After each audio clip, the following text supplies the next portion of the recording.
নমস্কার, আমি সৃজিতা। আপনাদের সবাইকে ফিল্ম ম্যাজিক প্রেজেন্টস গল্পের আসরে স্বাগত। আমাদের এই গল্পের আসরে আপনাদের সবাইকে সাদর আমন্ত্রণ। আমাদের আজকের গল্পের নাম প্রফেসর রন্ডির টাইম মেশিন।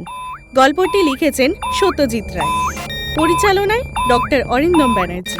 শ্রেষ্ঠ চরিত্রে প্রফেসর শঙ্কু, প্রফেসর রন্ডি, ক্রোল এবং এনরিকো। শুরু হচ্ছে প্রফেসর রন্ডির টাইম মেশিন। নভেম্বর ৭। পৃথিবীর ৩টি বিভিন্ন অংশে ৩জন বৈজ্ঞানিক একই সময় একই যন্ত্র নিয়ে গবেষণা চালাচ্ছে, এরকম সচরাচর ঘটে না, কিন্তু সম্প্রতি এটাই ঘটেছে। এই ৩জনের মধ্যে একজন অবশ্যই আমি, আর যন্ত্রটা হলো টাইম মেশিন। কলেজে থাকতে H.G. ওয়েলসের আশ্চর্য কাহিনী টাইম মেশিন পড়ার পর থেকেই আমার মনে ওই রকম একটা যন্ত্র তৈরি করার ইচ্ছে পোষণ করে আসছি। শুধু ইচ্ছে নয়, গত বছর এই নিয়ে কাজও করেছি কিছুটা। তবে সে কাজ থিওরির পর্যায়ে পড়ে। আমার ধারণা থিওরিটা বেশ মজবুত চেহারা নিয়েছিল, আর সে ধারণা যে ভুল নয় সেটা প্রমাণ হয়েছিল গত ফেব্রুয়ারিতে, যখন মাদ্রিদে একটি বিজ্ঞানী সম্মেলনে এই নিয়ে একটা প্রবন্ধ পড়ি। সকলেই সেটা খুব তারিফ করে, কিন্তু উপযুক্ত যন্ত্রপাতি এবং টাকার অভাবে কাজটা আর এগোয়নি।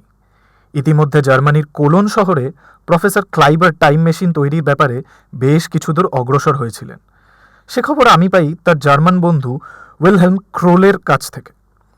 ক্লাইবার মাদ্রিদে আমার বক্তৃতায় উপস্থিত ছিলেন, সেখানেই তার সঙ্গে আলাপ হয়।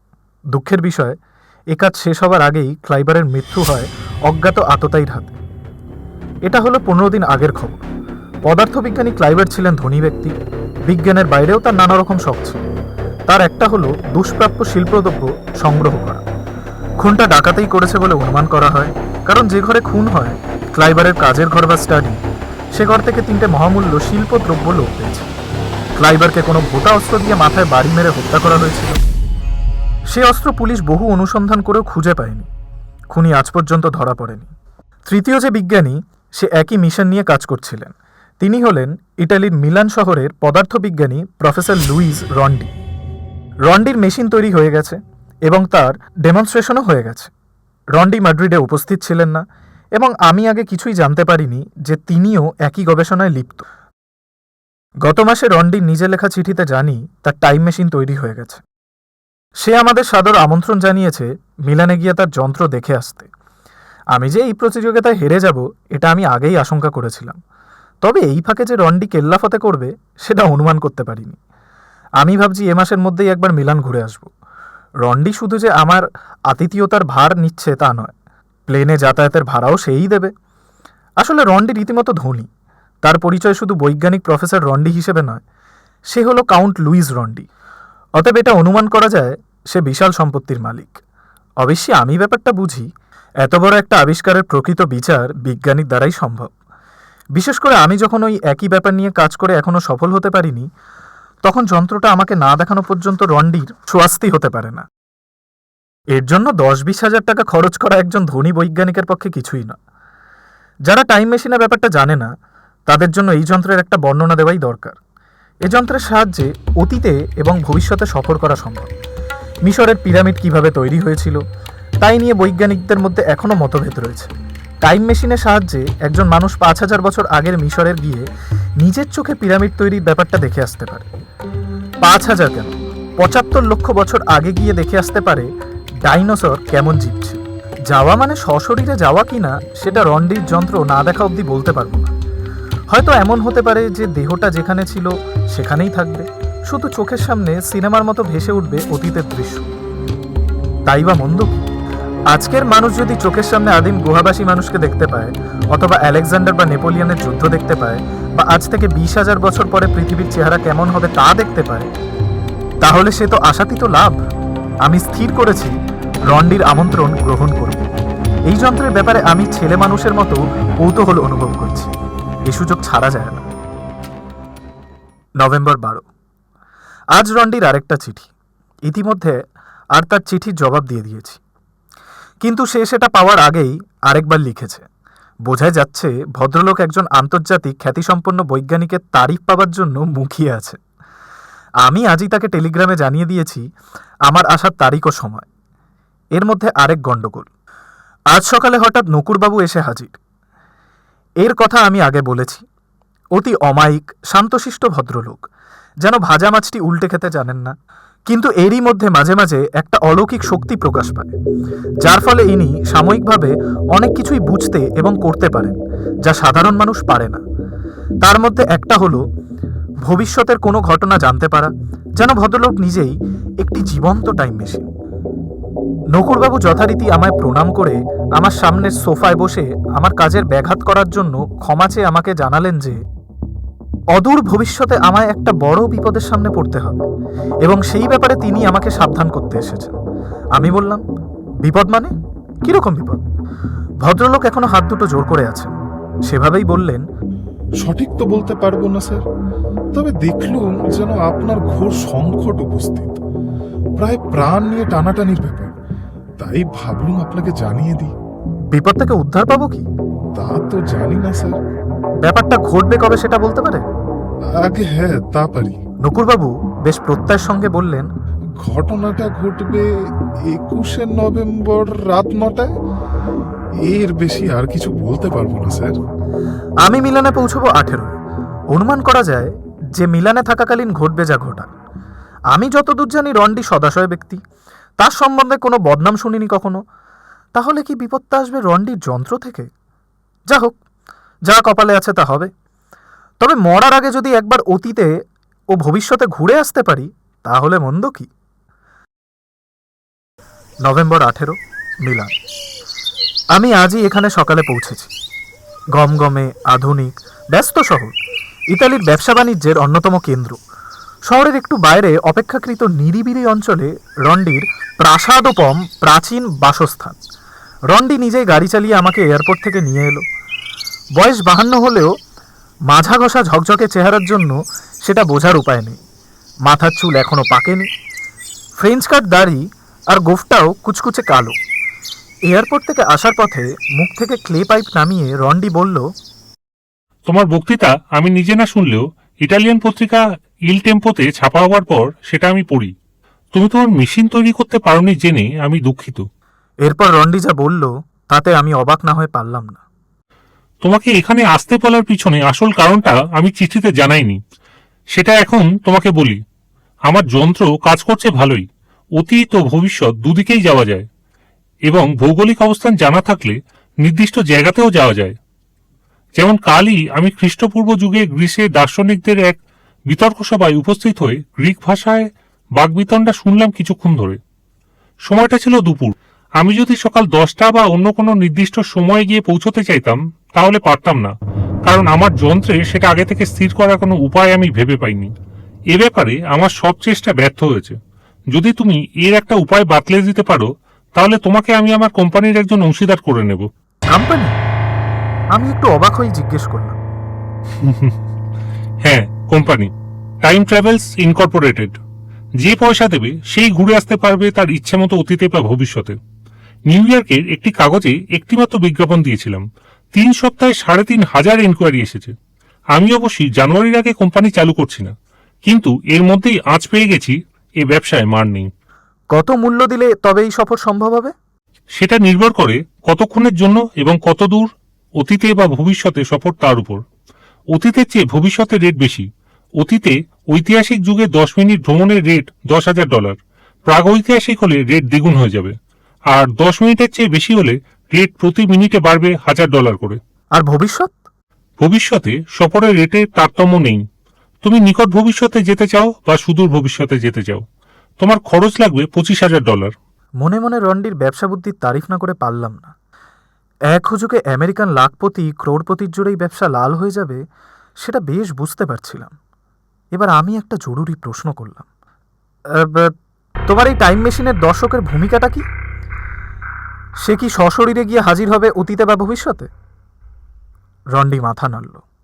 না, সশরীরে নয়। সে উপস্থিত থাকবে ঠিকই, কিন্তু অদৃশ্য অশরীরী অবস্থায়। তাকে কেউ দেখতে পাবে না, কিন্তু সে নিজে সবই দেখবে। পৃথিবীর কোন অংশে যাওয়া হবে সেটা আগে থেকে ল্যাটিচিউড লঙ্গিচিউডের বোতাম টিপে স্থির করা থাকবে। কত বছর অতীতে বা ভবিষ্যতে যাওয়া হবে তার জন্য আলাদা বোতামের ব্যবস্থা আছে। এই সব বোতাম টেপার পর 10 সেকেন্ড সময় লাগবে নির্দিষ্ট স্থান ও কালে পৌঁছতে। একবার পৌঁছে গেলে পর বাকি কাজটা স্বপ্নে চলাফেরার মতো সহজ হয়ে যাবে। ধরো তুমি কায়রোতে গিয়ে হাজির হয়েছ তোমার যন্ত্রের সাহায্যে। সেখান থেকে যদি গিজার পিরামিডের কাছে যেতে চাও তো সেটা ইচ্ছা করলেই তৎক্ষণাৎ হয়ে যাবে। অর্থাৎ স্থান পরিবর্তনটা যাত্রীর ইচ্ছা অনুযায়ী হবে, কিন্তু কালটা থাকবে অপরিবর্তিত। তার মানে একবার অতীত বা ভবিষ্যতে গিয়ে পৌঁছতে পারলে তারপর যেখানে খুশি যাওয়া চলতে পারে? হ্যাঁ, কিন্তু ওই যে বললাম, দিন বা রাতের ঠিক কোন সময় পৌঁছচ্ছে সেটার উপর আমার যন্ত্রের কোনো দখল নেই। আমি কালই খ্রিস্টপূর্ব 30,000 বছর আগের আলতামিরায় যাব বলে বোতাম টেপেছিলাম। ইচ্ছা ছিল প্রস্তর যুগের মানুষেরা গুহার দেয়ালে কেমন করে ছবি আঁকে সেটা দেখব। কিন্তু গিয়ে পড়লাম এমন এক অমাবস্যার মাঝরাত্রিরে, যখন চোখে প্রায় কিছুই দেখা যায় না। তখন স্থান পরিবর্তন করে চলে গেলাম সেই একই যুগের মঙ্গোলিয়ায়। সেখানে তখন সকাল হয়েছে, কিন্তু তাতে আমার উদ্দেশ্য সফল হলো না। তাই আমার অনুরোধ, তুমি আমার যন্ত্রটা একবার দেখো। আমি বললাম, দেখব বলেই তো এসছি, তবে ওটা শোধরাবার ব্যাপারে কতদূর কি করতে পারবো সেটা এখনো বলতে পারছি না।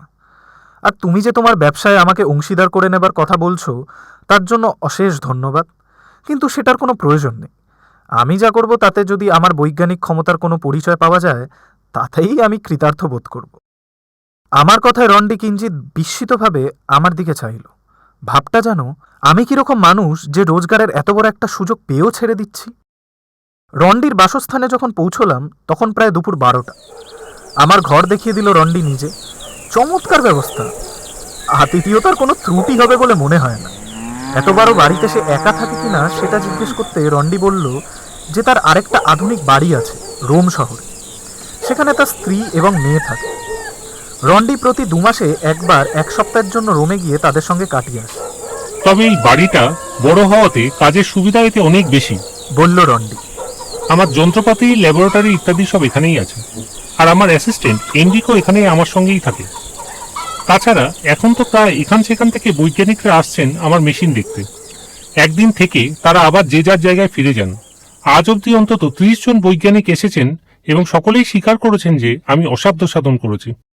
কথা হলো, স্নানাহারের পর আমি যন্ত্রটা দেখব, তারপর রন্ডির অনুরোধ রক্ষা করতে পারবো কিনা সেটা স্থির করব। আমি যে টাইম মেশিনটা নিয়ে পরিকল্পনা করেছিলাম তাতে অবশ্য নির্দিষ্ট সময়ে অতীতে বা ভবিষ্যতে পৌঁছানো যেত। আমার পরিকল্পনার সঙ্গে যদি রন্ডির যন্ত্রের কোনো মিল না থাকে তাহলে কতদূর সফল হব তা বলতে পারি না। এইবার লেখা বন্ধ করে স্নানে যাওয়া যাক। 1টার সময় লাঞ্চ, সেটা রন্ডি আগে থেকেই জানিয়ে দিয়েছে। নভেম্বর 18, বিকেল 4টা। আমার মনের অবস্থা বর্ণনা করার সাধ্য আমার নেই। আজ সম্রাট অশোকের রাজ্যে গিয়ে তার পশু চিকিৎসালয়ে দেখে এলাম রন্ডির মেশিনের সাহায্যে। দৃশ্য যে 16 আনা স্পষ্ট তা নয়। একটা মশারির ভেতর থেকে বাইরেটা যেমন দেখা যায়, এ অনেকটা সেই রকম, কিন্তু তাও রোমাঞ্চ হয়। উত্তেজনায় দম প্রায় বন্ধ হয়ে আসে। অশোক যে তার রাজ্যে আইন করে পশু হত্যা বন্ধ করে অসুস্থ পশুদের চিকিৎসার জন্য হাসপাতাল তৈরি করেছিলেন সেটা ইতিহাসে পড়েছি, কিন্তু কোনোদিন সে হাসপাতাল চোখের সামনে দেখব একটা বিশাল ছাউনির তলায় একসঙ্গে শতাধিক গরু, ঘোড়া, ছাগল, কুকুরের চিকিৎসা চলেছে, এটা কি স্বপ্নেও ভেবেছিলাম? লোকজন কথা বলছে, সেটাও যেন কোনো তুলো গোজা অবস্থায় শুনতে পাচ্ছি। সব শব্দই চাপা। হয় এটা যন্ত্রের দোষ, না হয় এর চেয়ে স্পষ্ট দৃশ্য আর শব্দ সম্ভব নয়। সেটা মেশিন পরীক্ষা করে দেখলেই বুঝতে পারবো। আজকে আমি শুধু যাত্রীর ভূমিকা গ্রহণ করেছিলাম, কাল মেশিনটা ভালো করে খুঁটিয়ে দেখব। এটা বলতে পারি যে আমার পরিকল্পিত মেশিনের সঙ্গে এটা যথেষ্ট মিল আছে। তাই ভরসা হয় যে আমি হয়তো রন্ডির অনুরোধ রক্ষা করতে পারবো। মেশিনটা বসানো হয়েছে একটা মাঝারি আকারের ঘরে প্রায় পুরোটা জুড়ে। নিচে একটা 2 ফুট উঁচু প্ল্যাটফর্ম, আর মাঝখানে রয়েছে একটা দরজাওয়ালা স্বচ্ছ প্লাস্টিকের কক্ষ বা চেম্বার। এই চেম্বারের মধ্যে ঢুকে দাঁড়াতে হয় যিনি সফরে যাবেন তাকে। কতদূর অতীত বা ভবিষ্যতে যাওয়া হবে সেটা রন্ডিকে আগে থেকে বলে দিতে হয়। তারপর যাত্রী চেম্বারে ঢুকে পড়লে রন্ডি প্রয়োজন মতো বোতাম টিপে মেশিন চালু করে দেয়। আচ্ছাদনের ভিতরে থেকেও যাত্রাটা কন্ট্রোল করা যায়, কিন্তু রন্ডি দেখলাম কাজটা যাত্রীর ওপর না ছেড়ে নিজেই করতে পছন্দ করে। অতীত বা ভবিষ্যৎ থেকে বর্তমানে ফিরে আসার ব্যাপারটা অবশ্যই নির্দিষ্ট সময় পেরিয়ে গেলে আপনিই হয়ে যায়। যে সফরে যাচ্ছে সে যদি 10 মিনিটের জন্য যায় তাহলে তাকে পুরো 10 মিনিট কাটিয়ে ফিরতে হবে, যদি না তার আগে অন্য কোনো ব্যক্তি বোতাম টিপে তাকে ফিরিয়ে আনে। প্লাস্টিকের চেম্বারে ঢুকে প্রয়োজনীয় বোতামগুলো টেপা মাত্র যাত্রী একটা মৃদু বৈদ্যুতিক শক অনুভব করে। সঙ্গে সঙ্গে তার চোখের সামনে যেন একটা কালো পর্দা নেমে আসে। তার কয়েক সেকেন্ড পরেই সেই কালো পর্দা ভেদ করে নতুন দৃশ্য ফুটে বেরোয়। আমি দেখলাম একটা প্রশস্ত রাজপথে দাঁড়িয়ে আছি, সময়টা দুপুর। রাস্তায় দুপাশে সারি বাঁধা স্তম্ভের ওপর মশাল জ্বালানোর ব্যবস্থা, রাস্তা দিয়ে পথচারী, গরুর গাড়ি আর মাঝে মাঝে ঘোড়ার টানা রথ চলছে। পথের দুপাশে কারুকার্য করা কাঠের দোতলা তিনতলা বাড়ি, সবকিছু মিলিয়ে একটা চমৎকার সুশৃঙ্খলার ছবি। আমার অশোকের পশু চিকিৎসালয় সম্বন্ধে কৌতূহল ছিল বেশি, তাই মনে মনে সেখানে যাবার ইচ্ছে প্রকাশ করতেই দৃশ্য বদলে গিয়ে দেখি হাসপাতালে এসে গেছি। সময় যে কোথা দিয়ে কেটে গেল জানি না। 10 মিনিটের শেষে রন্ডি বোতাম টেপাতে আরেকটা মৃদু বৈদ্যুতিক শকের সঙ্গে সঙ্গে সবকিছু অন্ধকার হবার পর মুহূর্তে দেখি মেশিনের ঘরে ফিরে এসেছি। রন্ডি আমার অভিজ্ঞতা কেমন হলো জিজ্ঞেস করাতে মুক্ত কণ্ঠে তার যন্ত্রের সুখ্যাতি করে আমার সাধ্যমতো তার অনুরোধ রক্ষা করার চেষ্টা করব সেটাও বলে দিলাম। আজ রন্ডির সহকারী এনরিকোর সঙ্গে আলাপ হলো। বছর 30 বয়স, সুপুরুষ, বুদ্ধিদীপ্ত চেহারা। তার মধ্যে একটা ম্রিয়মান ভাব লক্ষ্য করলাম, যেটার কোনো কারণ খুঁজে পেলাম না। এত অল্প আলাপে মানুষ চেনা মুশকিল। তবে কথা বলে এটা বুঝলাম যে ছেলেটি ভারতবর্ষ সম্বন্ধে অনেক কিছু জানে। বলল ঠাকুরদা নাকি একজন ভারত বিশেষজ্ঞ বা ইন্ডোলজিস্ট ছিলেন, সংস্কৃত জানতেন। শুনে কৌতূহল হলো। জিজ্ঞেস করলাম, তোমার পদবি কি? এনরিকো বলল, পেত্রি। তার মানে কি তুমি রিকার্ডো পেত্রির নাতি নাকি? এনরিকো হেসে মাথা নেড়ে জানিয়ে দিল যে আমি ঠিকই অনুমান করেছি। পেত্রির লেখা ভারতবর্ষের উপর বেশ কিছু বই আমি পড়েছি। স্বভাবতই এনরিকোকে বেশ কাছের লোক বলে মনে হলো। সুযোগ পেলে ওর সঙ্গে আরও কথাবার্তা বলা যেত। কাল সকালে আমি মেশিনটা নিয়ে কাজে লাগব। রন্ডি বলেছে যদি আরও কাজের লোক দরকার হয় তো ব্যবস্থা করবে। নভেম্বর 19। ভারতীয় বিজ্ঞানের প্রতিভূ হিসেবে আজ আমি আমার দেশের মুখ উজ্জ্বল করেছি। মাত্র 3 ঘন্টায় শুধু এনরিকোর সাহায্য নিয়ে আমি রন্ডির মেশিনে এমন একটি নতুন জিনিস যোগ করেছি যার ফলে রন্ডির মনোবাঞ্ছা পূর্ণ হয়েছে। নেবুকাডনেজারের ব্যাবিলনে আজ থেকে 2500 বছর আগে পেট্রোলিয়াম বাতির ব্যবহারের ফলে রাত্রে শহরের চেহারা হতো ঝলমলে। টাইম মেশিনে একটি বোতাম টিপে ব্যাবিলনে ঠিক রাত 8:30টায় পৌঁছে সে দৃশ্য আমি নিজের চোখে দেখে এসেছি। এ যে কি আশ্চর্য অভিজ্ঞতা সেটা লিখে বোঝানো যায় না। অতীতের বর্ণনায় ঐতিহাসিকদের আর কল্পনার সাহায্য নিতে হবে না। তারা এবার সবকিছু নিজের চোখে দেখে তারপর বই লিখবে। অবশ্যই রন্ডির চড়া রেট কোনো ঐতিহাসিক দিতে পারবে কি না সে বিষয়ে সন্দেহ আছে। এ নিয়ে আমি ওর সঙ্গে কথা বলেছি এবং বলে বুঝেছি যে ঐতিহাসিকদের কথা রন্ডি ভাবছে না। সে এখন চাইছে তার যন্ত্রের সাহায্যে যতটা সম্ভব পয়সা কামিয়ে নিতে। এখানে তার মূল্যবোধের সঙ্গে আমার আকাশ পাতাল তফাৎ। এই খোশ মেজাজে ব্যক্তিটির এমন অর্থলিপ্সা হয় কি করে সেটাই ভাবি। তবে এটা স্বীকার করতেই হয় যে সে একজন প্রতিভাধর বৈজ্ঞানিক ও আবিষ্কারক। এই টাইম মেশিনের জন্যে যে সে বিজ্ঞানের জগতে অমর হয়ে থাকবে তাতে কোনো সন্দেহ নেই। আজ রন্ডি আমাকে এখানে আরও কয়েকদিন কাটিয়ে টাইম ট্রাভেলের আরও কিছু অভিজ্ঞতা সঞ্চয় করে দেশে ফিরতে বলল। আমার তাতে আপত্তি নেই। টাইম ট্রাভেল জিনিসটা একটা নেশার মতো, আর দেখবার জিনিসেরও তো অন্ত নেই। কাল একবার ভবিষ্যতে পাড়ি দেবার ইচ্ছে আছে। বিজ্ঞান ভিত্তিক গল্প যারা লেখেন তারা ভবিষ্যৎকে নানানভাবে কল্পনা করেছেন। তাদের কল্পনার সঙ্গে আসল ব্যাপারটা মেলে কিনা সেটা জানতে ইচ্ছে করে। মানুষ কি সত্যিই শেষ পর্যন্ত যন্ত্রের দাস হয়ে দাঁড়াবে? আমার নিজের তো তাই বিশ্বাস। নভেম্বর 19, রাত 11টা। জার্মানির মিউনিক শহর থেকে আজ সন্ধে আমার বন্ধু ওয়েলহেম ক্রোল ফোন করেছিল। তাকে চিঠিতে জানিয়েছিলাম যে আমি মিলানে রন্ডির বাড়িতে আসছি। ক্রোল ঠাট্টা করে বলল, টাইম মেশিনের সঙ্গে জড়িত একজন বৈজ্ঞানিক তো খুন হয়ে গেল, দেখো তোমাদের যেন আবার কিছু না হয়। ক্রোলি বলল যে ক্লাইবারের খুনের রহস্যের সমাধান এখনো হয়নি। মেশিন তৈরির ব্যাপারে সে আমার চেয়ে অনেক বেশি এগিয়ে গিয়েছিল, আর 1 মাস বেঁচে থাকলেই তার মেশিন তৈরি হয়ে যেত। আজ ডিনারের পর থেকেই শরীরটা কেন জানি একটু বেসামাল লাগছে। মাথাটা ভার, মাঝে মাঝে যেন ঘুরে উঠছে। দেহ মনে একটা অবসন্ন ভাব। আমার সর্বরোগ নিরাময়ক ওষুধ মিরাকিউলরের বড়ি সবসময় আমার সঙ্গে থাকে, কিন্তু সেটা কোনোদিন আমাকে খেতে হয়নি। আজ একটা খেয়ে নেব। দেশের বাইরে অসুস্থ হয়ে পড়া কোনো কাজের কথা নয়। নভেম্বর 20, দুপুর 1টা। আজ অদ্ভুত ঘটনা। নকুরবাবুর কথা কি শেষ পর্যন্ত ভুলে যাবে নাকি? প্রথমেই বলি যে আমার ওষুধে কাজ দিয়েছে। আজ ভালো আছি। সেটা ঘুম থেকে উঠেই বুঝতে পারছিলাম।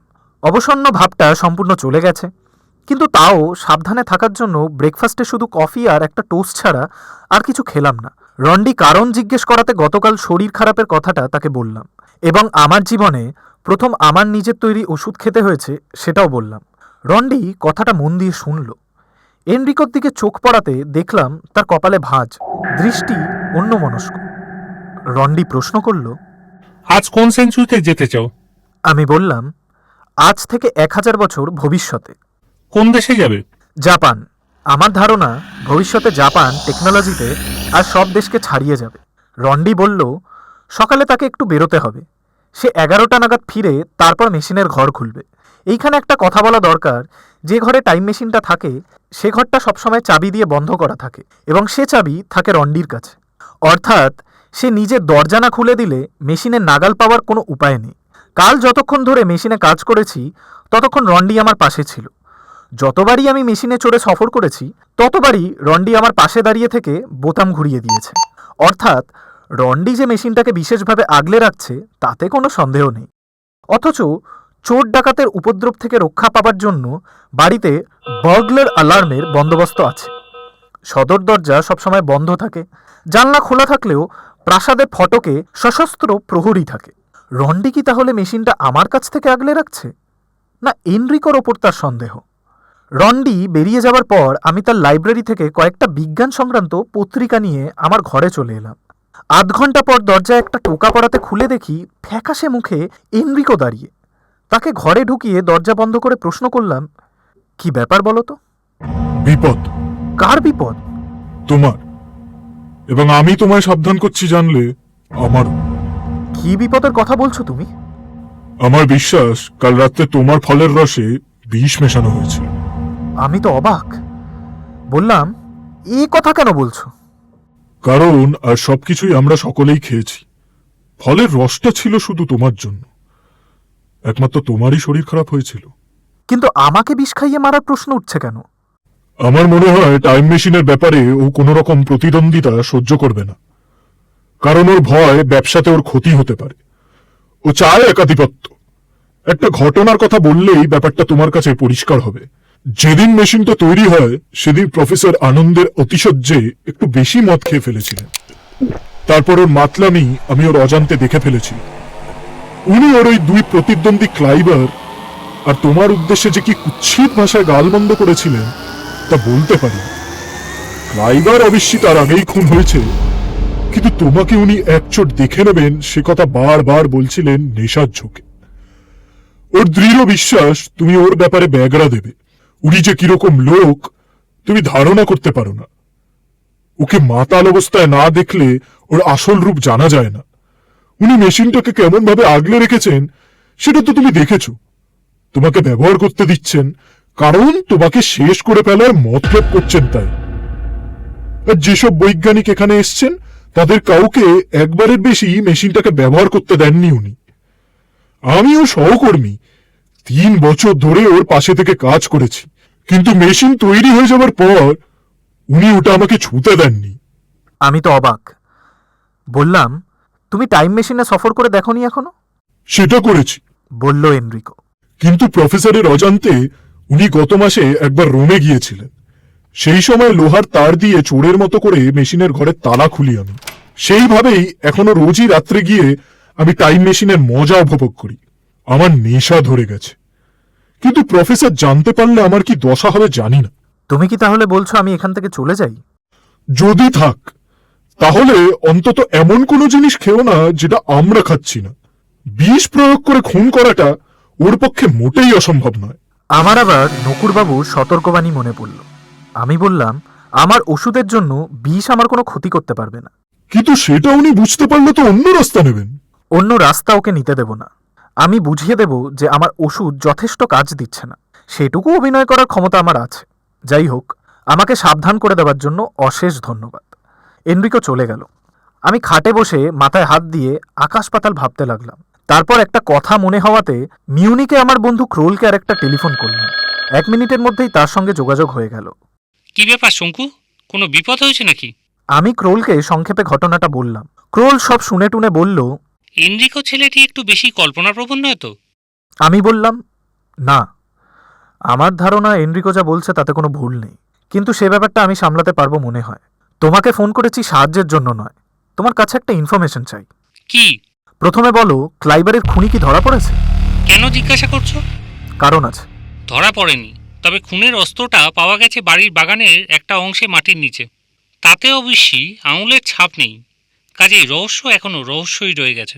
খুনটা হয় কোন তারিখে? 23শে অক্টোবর। সময়টাও জানার দরকার আছে নাকি? বললে ভালো হয়। কি মতলব করছো বলো তো? বলতে পারো এটা আমার অদম্য অনুসন্ধিচ্ছা। তাহলে জেনে রেখো, ক্লাইবারের কাছে একটি সাংবাদিক আসে অ্যাপয়েন্টমেন্ট করে ঠিক সন্ধ্যে 7:30টার সময়। সে চলে যায় 8টার মধ্যে। তার কিছু পরেই ক্লাইবারের মৃতদেহ আবিষ্কার করে তার চাকর। পুলিশের ডাক্তার অনুযায়ীও খুনটা হয়েছিল 7টা থেকে 8টার মধ্যে। অনেক ধন্যবাদ। তুমি সাবধানে থেকো এবং অযথা গোলমালের মধ্যে নিজেকে জড়িয়ে ফেলো না। পারলে একবার মিউনিকে ঘুরে যেও। যদি বেঁচে থাকি। ফোন রাখার পর বেশ কিছুক্ষণ ধরে বসে চিন্তা করলাম। এখন বেজেছে 9:45। রন্ডি 11টায় আসবে বলেছে। আমার মাথায় একটা ফোন দিয়ে এসেছে। এই ফাঁকে সেটা সেরে নিতে পারলে ভালো, কিন্তু এটা আমার একার কাজ নয়। এনরিকো সাহায্য চাই। এনরিকো থাকে একতলায়, তার ঘর আমার চেনা। আমি সোজা নিচে চলে গেলাম। এনরিকো তার ঘরেই ছিল। বললাম, তোমাকে একবার মেশিনের ঘরটা খুলতে হবে, একটু সফরে যাওয়ার দরকার পড়েছে এক্ষুনি। যেমন কথা তেমনি কাজ। এনরিকোর তারের ম্যাজিক সত্যি বিস্ময়কর। প্রায় চাবির মতোই সহজে খুলে গেল দরজা। এনরিকোকে আমার সঙ্গে রাখা দরকার, কারণ মেশিন চালু অবস্থায় বিপদ দেখলে সেই আবার আমাকে বর্তমানে ফিরিয়ে আনবে। তুমি কি অতীতে যাবে না ভবিষ্যতে? জিজ্ঞেস করলো এনরিকো। আমি বললাম, অতীতে। 23শে অক্টোবর, সন্ধ্যে 7:25। ভৌগোলিক অবস্থান ম্যাপ দেখে বলছি। দেয়ালে টাঙানো পৃথিবীর এক বিশাল মানচিত্র দেখে কোলনের ল্যাটিচিউড লঙ্গিচিউড বলে দিলাম এনরিকোকে। তারপর প্লাস্টিকের ঘরে গিয়ে ঢুকতে এনরিকো বোতাম টিপে দিল। কোলনের একটা ব্যস্ত চৌমাথায় পৌঁছে ইচ্ছেমতো গিয়ে হাজির হলাম ক্লাইবারের বাড়ির সদর দরজার সামনে। এইখানেই অপেক্ষা করা ভালো। 5 মিনিটের মধ্যেই সেই সাংবাদিকের এসে যাওয়া উচিত। আকাশে এখনও ফিকে আলো রয়েছে। ক্লাইবারের বাড়ির সামনে একটি মাঝারি আকারের বাগান। বাড়িটি দোতলা এবং ছিমছাম। বাড়ির ভিতর থেকে একবার একটা মহিলা কণ্ঠ পেলাম, কারণ নাম ধরে একটা ¿Cómo ডাক। estás? ক্লাইবারের বয়স 40-এর কিছু ওপরে। তার স্ত্রী এবং 2টি সন্তান রেখে সে গত হয়েছে, এ খবর কাগজে পড়েছিলাম। ঠিক 5 মিনিট পরে একটা গাড়ির আওয়াজ পেলাম। একটা মার্সিডিজ ট্যাক্সি এসে সদর দরজার সামনে থামল। তার থেকে বেরোলেন একটি মাঝারি হাইটের ভদ্রলোক।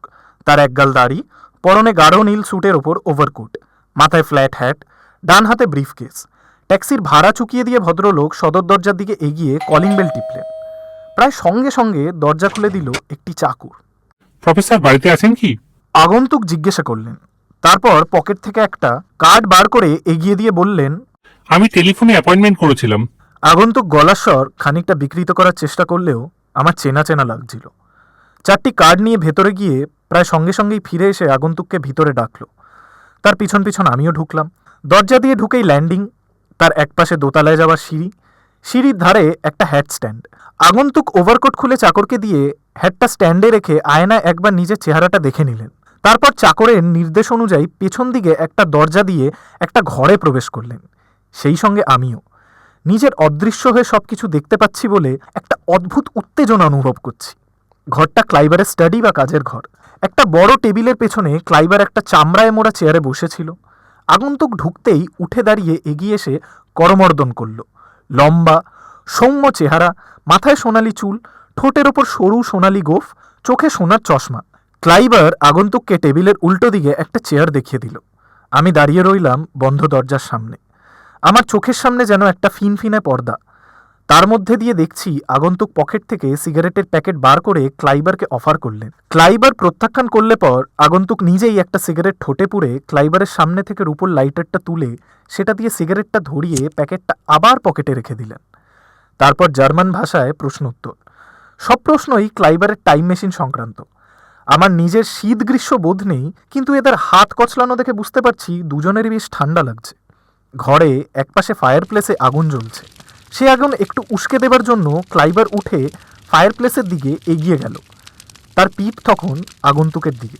এই সুযোগে আগন্তুক কোটের আস্তিনের ভেতর থেকে ভোটা লোহার রড বার করে ক্লাইবারের হেট হওয়া মাথায় সজোরে আঘাত করল এবং ক্লাইবারের নিস্পন্দ দেহ হুমড়ি খেয়ে পড়ল মেঝে। তারপর আগন্তুক চোখের নিমিষে ম্যান্টল পিসের ওপর থেকে 3টি ছোট সাইজের মূর্তি তুলে নিয়ে ব্রিফকেসে ভরলেন। ঠিক এই সময় ঘরের বাইরে পায়ের শব্দ, আগন্তুকের সচকিত দৃষ্টি বন্ধ দরজার দিকে, মুখ ফ্যাকাশে, কিন্তু পায়ের শব্দ মিলিয়ে গেল। এবার সুযোগ বুঝে আগন্তুক ঘর থেকে বেরোলেন, খুনের অস্ত্র আবার তার আস্তিনের ভেতরে লুকোনো। আমিও বেরোলাম খুনির পিছন পিছন। বাইরের ল্যান্ডিংয়ে ওভারকোট হাতে চাকরের আবির্ভাব হলো। আগন্তুক সেটা পরে নিয়ে সদর দরজার দিকে এগিয়ে গেলেন। বাইরে এখন সম্পূর্ণ অন্ধকার। তারই মধ্যে খুনি সন্তর্পণে এগিয়ে গিয়ে বাগানের এক কোণে লোহার ডান্ডাটা মাটিতে পুঁতে গেট দিয়ে বাইরে বেরিয়ে যাবার সঙ্গে সঙ্গে বুঝলাম আমার সফর শেষ। প্রফেসরের গাড়ির শব্দ পেয়েছি, চাপা গলায় বলল এনরিকো। দুজনে মেশিনের ঘর থেকে দ্রুত বেরিয়ে এলাম। লোহার তার দিয়ে অত্যন্ত কৌশলের সঙ্গে এনরিকো দরজাটা বন্ধ করে দিল। বাইরে গাড়ির দরজা খোলা এবং বন্ধ করার শব্দ। আমি 1 মিনিটের মধ্যেই আবার আমার ঘরে ফিরে এলাম। আমি জানি ক্লাইবারের হত্যাকারী আর কেউ নয়, স্বয়ং রন্ডি। কিন্তু জেনে লাভ কি? সেই যে খুনি, তার প্রমাণ আমি দেব কি করে, বিশেষ করে ঘটনার এতদিন পরে? অনেক ভেবেও আমি এর কোনো কিনারা করতে পারলাম না। যাই নিচে। রন্ডির চাকর কাল্লো এসে খবর দিয়ে গেল যে তার মনি মেশিনের ঘরে আমার জন্য অপেক্ষা করছে। নভেম্বর 22। আজ দেশে ফিরছি। আদেও যে ফিরতে পারছি সেটা যে কত বড় সৌভাগ্যের কথা, সেটা সম্পূর্ণ ঘটনা বললে পরিষ্কার হবে। গত 2 দিন উত্তেজনা, দুশ্চিন্তা ও অসুস্থতার জন্যে ডায়েরি লেখার কোনো প্রশ্নই ওঠেনি। সেদিন রন্ডি ডেকে পাঠালে পর অত্যন্ত অনিচ্ছা সত্ত্বেও আমি নিচে গেলাম।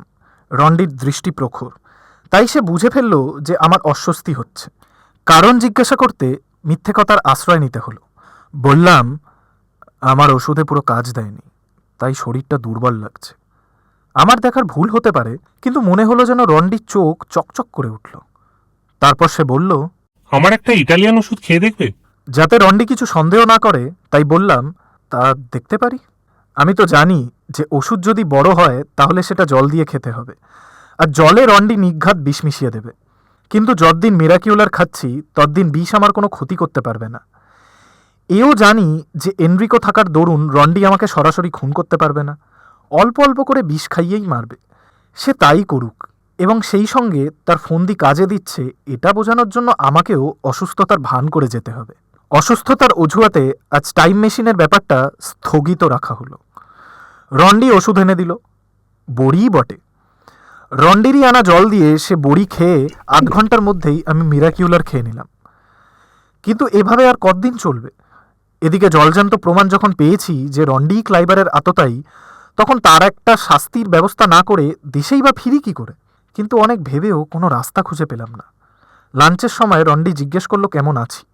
আমি বললাম, খানিকটা জোর পাচ্ছি বলে মনে হচ্ছে, কিন্তু আমি অল্প করে খাবো। এনরিকোর সঙ্গে দৃষ্টি বিনিময় হলো। সে আমার পাশেই বসেছিল। অত্যন্ত কৌশলের সঙ্গে সে খাবার এক ফাগে আমার ডান হাতে একটা ভাঁজ করা ছোট কাগজ গুজে দিল। খেয়ে দিয়ে ঘরে এসে কাগজ খুলে দেখি তাতে লেখা, আজ দুপুরে তোমার সঙ্গে দেখা করব। 2:30 নাগাদ তার কথা মতো এনরিকো এসে হাজির। সে বলল, তখন হঠাৎ প্রফেসর এসে পড়ায় তোমার কাছে জানতে পারিনি তোমার কোলন সফরের ফলাফল। আমি বললাম, তুমি যে এলে, যদি তোমার প্রফেসর টের পান। এনরিকো বলল, প্রফেসরের অনেক দিনের অভ্যেস দুপুরে লাঞ্চের পর 1 ঘন্টা ঘুমানো। ইতালির সিয়েস্তার ব্যাপারটা জানো তো? এখানকার লোকেরা দুপুরে একটু না ঘুমিয়ে পারে না। আমি এনরিকোকে আমার সফরের পুঙ্খানুপুঙ্খ বিবরণ দিয়ে বললাম, প্রফেসর রন্ডি যে ক্লাইবারের আততায়ী সে বিষয়ে আমার কোনো সন্দেহ নেই। তিনি ছদ্মবেশ নিলেও তার গলার স্বরে আমি তাকে চিনে ফেলেছি। কিন্তু কথা হচ্ছে তাকে কিভাবে দোষী সাব্যস্ত করা যায়, প্রমাণ কোথায়? এনরিকো বলল, প্রফেসর গত মাসে রোমে যাচ্ছেন বলে জাননি। সে খবর আমি আমার এক রোমের বন্ধুর কাছে পেয়েছি। সুতরাং অনুমান করা যায় যে তিনি কোলনে গিয়েছিলেন, কিন্তু আমার মনে হয় না যে এটাকে চূড়ান্ত প্রমাণ বলে ধরা যায়। আমি মাথা নাড়লাম। রোম না গেলেই যে কোলন যেতে হবে এমন কোনো প্রমাণ নেই। এবার এনরিকোকে একটা কথা না বলে পারলাম না। আমার এক অলৌকিক শক্তিসম্পন্ন বন্ধু আমায় বলেছেন যে 21 রাত 9টায় আমার একটা বিপদ আসবে। সে বিপদ থেকে রক্ষা পাবো কি না সেটা সে বলতে পারেনি। আমার জানতে ইচ্ছে করছে বিপদটা কিভাবে আসবে। এ ব্যাপারে তুমি টাইম মেশিনের সাহায্য নিতে চাইছো কি? হ্যাঁ। এনরিকো ঘড়ি দেখে বলল, তাহলে এক্ষুনি চলো, এখনো 35 মিনিট সময় আছে, আর দেরি করা চলে না। আমরা দুজনে মেশিনের ঘরে গিয়ে হাজির হলাম। এনরিকো বলল, 10 মিনিটের বেশি কিন্তু সময় দিতে পারবো না তোমাকে। আমি বললাম, তাতেই হবে। প্লাস্টিকের খাঁচার মধ্যে দাঁড়ালাম। এবার আমি নিজেই বোতাম টিপলাম। 10 সেকেন্ড পরে দেখলাম যে আমি মিলানের বিখ্যাত ক্যাথিড্রালের পাশে দাঁড়িয়ে আছি। তারপর আমার ইচ্ছের জোরে রন্ডির প্রাসাদে আমার শোবার ঘরে পৌঁছে এক অদ্ভুত দৃশ্য দেখে স্তম্ভিত হয়ে গেলাম। আমি দেখলাম অর্থাৎ ত্রিলোকেশ্বর শঙ্কু অবসন্ন দেহে আমার ঘরে খাটের ওপর শুয়ে আছি। দেখেই বুঝতে পারলাম আমি বেশ গুরুতরভাবে অসুস্থ। ঘরময় আমার জিনিসপত্র ছড়ানো, সেখানে কেউ যেন তাণ্ডব নৃত্য করেছে, যদিও কেন সেটা বুঝতে পারলাম না। আমার চেহারা দেখে মায়া হলেও কিছু করার উপায় নেই। এপাশ ওপাশ ঘুরে ছটফট করছি। একবার উঠে বসেই তৎক্ষণাৎ শুয়ে পড়লাম। তারপর মাথা চাপড়ালাম। গভীর আক্ষেপে যেন আমার বুক ফেটে যাচ্ছে। হঠাৎ ঘরের দরজায় একটা টোকা পড়ল। খাটে শোয়া মানুষটা দরজার দিকে চাইল, আর পরক্ষণেই ঘরে প্রবেশ করল রন্ডি। তার চোখে নির্মম চাহনি দেখে আমার রক্ত জল হয়ে গেল। আজ ডিনারে তোমার খাবার জলে একটু বেশি করেই বিষ মিশিয়ে দিয়েছিলাম, বলল রন্ডি। যাতে এবার আর মাথা তুলতে না পারো। বুঝতেই পারছো, তুমি বেঁচে থেকে আরেকটা টাইম মেশিন তৈরি করে আমার ব্যবসায় ব্যাগরা দাও, সেটা আমি চাই না। আমি চাই মিলানেই তোমার ইহলীলা সাঙ্গ হোক। কোনো কোনো ভাইরাস ইনফেকশনে এখন লোক মরছে, কারণ তার সঠিক ওষুধ ডাক্তারে এখনো জানে না। তুমিও তাতেই মরবে 24 ঘন্টার মধ্যে। দৃশ্য শেষ হয়ে দ্রুত অন্ধকার পর্দা নেমে এলো। আমি আবার মেশিনের ঘরে। সরি প্রফেসর, বলল এনরিকো। 10 মিনিট হয়ে গেছে, এবার পালাতে হয়। বিপদ থেকে রক্ষা পাবো কিনা সেটা না জানতে পারলেও বিদ্যুৎ ঝলকের মতো একটা চিন্তা আমার মাথায় এসেছে এইমাত্র। সেটা এতই চাঞ্চল্যকর যে আমার হাত কাঁপতে শুরু করে দিয়েছে। কি হলো প্রফেসর শঙ্কু? জিজ্ঞাসা করল এনরিকো। আমি কোনো রকমে নিজেকে সংযত করে বললাম, একটা বুদ্ধি আমার মাথায় এসেছে। দুটো কাজ করা দরকার। একটা হলো আমার বন্ধু ক্রোলকে মিউনিকে ফোন করা। আর দ্বিতীয় কাজটা তোমাকেই করতে হবে। এতে একটু সাহসের প্রয়োজন হবে, যেটা তোমার আছে বলে আমি বিশ্বাস করি। কি কাজ? আমি রন্ডি স্টাডিতে দেখেছি তার পাইপের বিরাট সংগ্রহ। কম করে 20-22 খানা পাইপ বাইরেই রাখা আছে। তার থেকে একটা নিয়ে পুলিশে দিতে হবে আঙ্গুলের ছাপের জন্য। পারবে? অতি সহজ কাজ, বলল এনরিকো। পুলিশে আমার চেনা লোক আছে। এবারে তো পুলিশের পাহাড়ের বন্দোবস্ত সব আমাকেই করতে হয়েছিল। ব্যাস, তাহলে আর চিন্তা নেই। আমরা দুজনে যে যার ঘরে চলে গেলাম। এনরিকো প্রতিশ্রুতি দিল যে বিকেলের মধ্যে রন্ডির পাইপ তার হাতে চলে আসবে এবং সে তৎক্ষণাৎ চলে যাবে পুলিশ স্টেশনে। আমি ঘরে চলে এসে ক্রোলকে ফোন করে যা বলার তা বলে দিলাম। তার সাহায্য বিশেষভাবে দরকার, তা না হলে আমার উদ্দেশ্য সিদ্ধি হবে না। বলা বাহুল্য, ক্রোলও কথা দিল যে তার দিক থেকে কোনো ত্রুটি হবে না। এই সব ঘটনা ঘটেছে গত পরশু, অর্থাৎ 20 তারিখে। গতকাল 21 সকালে কোনো উল্লেখযোগ্য ঘটনা ঘটেনি। তবে একটা ব্যাপারের উল্লেখ করতেই হয়। রন্ডি আমার শারীরিক অবস্থা সম্পর্কে ক্রমাগত প্রশ্ন করে চলেছে। আমি অনুমান করছি যে সে আমাকে বিষ খাইয়েই চলেছে, কিন্তু আমিও সামনে আমার ওষুধ খেয়ে বিষের প্রতিক্রিয়াকে নাকচ করে দিয়ে শরীরটাকে দিব্যি মজবুত রেখে দুর্বলতার অভিনয় করে চলেছি। এর ফলে রন্ডির মনে কোনো সন্দেহের উদ্রেক হচ্ছে কিনা সে চিন্তা আমার মনে এসেছিল, কিন্তু রন্ডিও চালাক বলে সে আমায় বুঝতে দেয়নি। গতকাল লাঞ্চের পর জানতে পারলাম তার শয়তানির দৌড়। খাওয়া সেরে ঘরে এসে মিরাকিউলার খেতে গিয়ে দেখি বোতলটা যেখানে থাকার কথা, অর্থাৎ আমার হাত ব্যাগে, সেখানে নেই। আমি চোখে অন্ধকার দেখলাম। বিষের প্রভাবকে ঠেকিয়ে রাখতে না পারলে আমার চরম বিপদ। পাগলের মতো সারা ঘরময় ওষুধ খুঁজে বেড়াচ্ছি, যদিও জানি যে ওটা ব্যাগে ছাড়া আর কোথাও থাকতে পারে না। শেষটায় অসহায় বোধে এনরিকোর ঘরে ফোন করলাম, কিন্তু সেও ঘরে নেই। বেশ বুঝতে পারছি এবার শরীর সত্যি করেই অবসন্ন হয়ে আসছে। হয়তো বিষের মাত্রা আজ থেকে বাড়িয়ে দিয়েছে রন্ডি, যাতে অল্প দিনের মধ্যে সে ল্যাঠা চুকিয়ে উঠতে পারে। অবশেষে শয্যা নিতে বাধ্য হলাম। সমস্ত গায়ে ব্যথা করছে, হাত পা অবশ, মাথা ঝিমঝিম। এই অবস্থায় কখন যে ঘুমিয়ে পড়েছি জানি না। যখন ঘুম ভাঙল তখন সন্ধ্যা হয়ে গেছে। আবার এনরিকোকে ফোন করলাম, সে এখনও ঘরে ফেরেনি। সোজা হয়ে দাঁড়াতে পারছি না, পা টলছে, তাই আবার বিছানায় শুয়ে পড়লাম। দৃষ্টি যেন একটু ঘোলাটে। মৃত্যু কি এর মধ্যেই ঘনিয়ে এলো? টেবিলের ওপর ট্রাভেলিং ক্লকটার দিকে চাইলাম। 9টা। তার মানে তো এখন। হ্যাঁ, ঠিকই দেখেছিলাম টাইম মেশিনে। দরজায় টোকা মেরে ঘরে ঢুকে রন্ডি তার শাসানি শুরু করলো। এসব কথা আমি কালই শুনেছি, আজ আরেকবার শুনতে হলো। কোনো কোনো ভাইরাস ইনফেকশনে লোক এখনো মরছে, কারণ তার সঠিক ওষুধ ডাক্তারেরা এখনো জানে না। তুমিও তাতেই মরবে। 24 ঘন্টার মধ্যেই সব শেষ হয়ে যাবে বলে আমার বিশ্বাস। তারপর লুইজি রন্ডি টাইম মেশিনের একচ্ছত্র সম্রাট। টাকার আমার অভাব নেই, কিন্তু টাকার নেশা বড় নেশা। রন্ডি চমকে উঠল। সে দরজাটা ভেতর থেকে বন্ধ করে দিয়েছে। রন্ডি নড়ছে না তার জায়গা থেকে। তার মুখ ফ্যাকাশে, দৃষ্টি বিস্ফারিত। আমি সমস্ত শক্তি প্রয়োগ করে বিছানা থেকে উঠে টলতে টলতে গিয়ে রন্ডিকে এক ধাক্কায় সরিয়ে দরজাটা খুলে নিস্তেজভাবে মেঝেতে লুটিয়ে পড়লাম। ঘরে ঢুকে এলো সশস্ত্র পুলিশ। ক্রোল ও এনরিকো সত্যিই আমার বন্ধুর কাজ করেছে। সেদিন টাইম মেশিনের সাহায্যে যখন ক্লাইবারের ঘরে যাই, তখন দেখেছিলাম ক্লাইবারের লাইটার দিয়ে রন্ডি নিজের সিগারেট ধরাচ্ছে। হয়তো সে ভেবেছিল যে লাইটারটা সঙ্গে করে নিয়ে যাবে, কিন্তু তাড়াহুড়োতে সেটা তার মনে পড়েনি। আর আমি নিজের চোখে ব্যাপারটা দেখেও খেয়াল করিনি। খেয়াল হওয়া মাত্র ক্রোলকে সেটা জানিয়ে দিয়ে বলি যে লাইটারে খুনির আঙুলের ছাপ পাওয়া যাবে এবং সে ছাপ রন্ডির পাইপের ছাপের সঙ্গে মিলে যাবে। শেষ পর্যন্ত তাই হলো। আর আমার মিরাকিউলার পাওয়া গেল রন্ডির ঘরে, এবং সেটা খেয়ে শরীর সম্পূর্ণ সারিয়ে নিতে লাগলো 4 ঘন্টা। শুনছিলেন প্রফেসর রন্ডির টাইম মেশিন। প্রফেসর শঙ্কু ও এনরিকোর চরিত্রে Ayan Debnath, professor Rondi, Krol ও আগন্তুকের চরিত্রে ডক্টর অরিন্দম ব্যানার্জি। শব্দগ্রহণ শৈবে সাধক। Recording studio open eyes. Poster design doctor Arindam Banerjee. Background score, special effects and foley doctor Arindam Banerjee. Directed by doctor Arindam Banerjee. আশা করি আমাদের আজকের নিবেদন আপনাদের ভালো লেগেছে। খুব শীঘ্রই ফিরব আরেকটি নতুন গল্প নিয়ে। সঙ্গে থাকুন।